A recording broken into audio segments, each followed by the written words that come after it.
Donc ça, c'est les views qu'on utilise de notre côté. Et donc si je retourne, elle est où j'ai mis mon... Ok, parfait. Tac, ici. Donc en gros, ce qu'on a fait, nous, c'est qu'à travers Claude, Notion et Breakhold, on a créé un skill. Claude va aller dans Notion récupérer les scripts en fonction du coup de la source de la personne, va aller sur le profil de chacun via Breakhold, va récupérer l'URL LinkedIn, et via Claude Chrome va aller sur le profil du coup de chacun, va regarder la bannière, la tagline, son expérience, etc. Et en fonction de tous ces paramètres-là, va me faire le premier message envoyé du coup à ces personnes-là.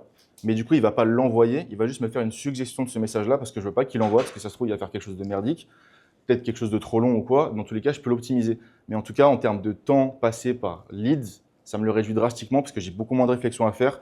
Je suis sur une suggestion qui est déjà solide. Potentiellement, j'ai une petite phrase à enlever, une petite phrase à rajouter, mais je pars pas de rien. Et donc, concrètement, au niveau du breakhold, tac, sur premier message envoyé, si je remonte tout là-haut, par exemple, déjà, je peux me rendre compte ici que breakhold, Claude, quand il est passé dessus, il s'est rendu compte qu'il y avait déjà une discussion qui avait été faite avec ce gars-là. Donc, il n'est pas censé être dans le premier message envoyé, il est censé être dans discussion démarrée. Donc, déjà, par exemple, première chose que peut faire breakhold. Derrière, ce qu'il va faire, par exemple, ici, c'est qu'il estime que cette personne-là, c'est angle 3 cas client. C'est-à-dire que moi, dans mes scripts à moi, c'est un gars qui a un profil qui est déjà très gros sur LinkedIn. Donc, je ne peux pas lui faire des audios de feedback sur son profil. Je n'ai pas la légitimité pour le faire. C'est déjà une grosse personne. Par contre, moi, ce que je peux lui dire, c'est du coup que pour lui, ça doit lui prendre pas mal de temps de faire du contenu sur LinkedIn. Et du coup, lui montrer comment nous, on a fait sur un cas client pour gérer son LinkedIn en moins de 2 heures de son temps.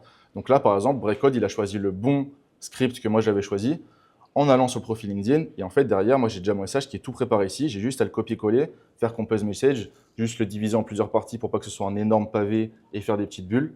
Et en fait, derrière, c'est fait. Donc ça, par exemple, c'est sur toute la partie donc icebreaker sur les premiers messages envoyés.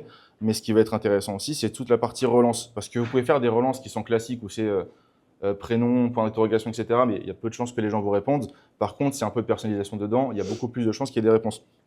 Du coup, si je vais sur le profil d'un client, je crois que je l'avais mis autre part, si je dis pas de bêtises, tac. House of Mentors, tac, tac, tac. Je vais autrement, je vais repartir du départ dans ce cas-là, pas de souci.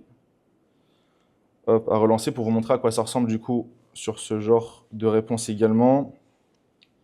À relancer Nicolas.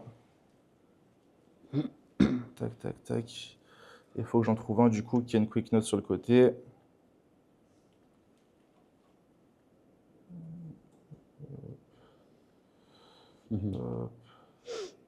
Bon, désolé, vous voyez tous les leads de l'histoire, mais.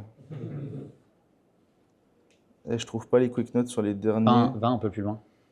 Encore plus bas? Ouais, ouais. Parce qu'on l'a pas fait récemment, du coup.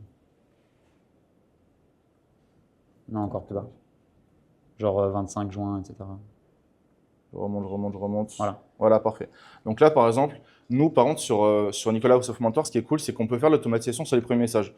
Allez savoir pourquoi ça marche. Sur lui, il n'y a pas besoin de faire beaucoup de personnalisation, donc ça marche. Par contre, sur les relances, on essaie de le faire.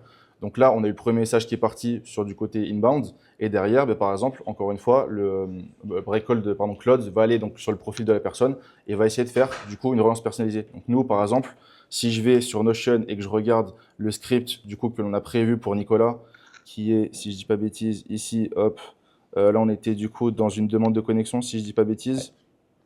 Donc c'est je suis allé sur ton profil entre temps, de ce que j'ai compris, tu XXX, donc reformuler en une phrase ce que la personne fait basé sur la headline plus le post actuel.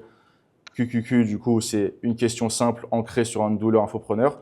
Donc là, nos deux variables, le but c'est que du coup Claude le fasse elle-même et là va le faire par exemple. Donc je suis allé voir ton profil entre temps, tu diriges mélange en plus de ton activité de coach leadership, ça fait 2 casquettes à porter. Ton plafond en ce moment il est plus côté développement de la boîte ou côté temps que te bouffe l'accompagnement à te lire Nicolas par exemple. Et derrière, ce qu'il va faire qui va être intéressant aussi, c'est qu'à chaque fois il va vous flaguer si encore une fois cette personne fait partie de votre ICP ou non. Parce que même si Sales Navigator peut bien faire son taf, etc., il y a toujours des gens qui passent à la trappe ou des gens qui sont vraiment pas qualifiés du tout. Et du coup, Claude va pouvoir faire cette dernier petit filtre avant de vous envoyer ça. Et c'est tout, je crois.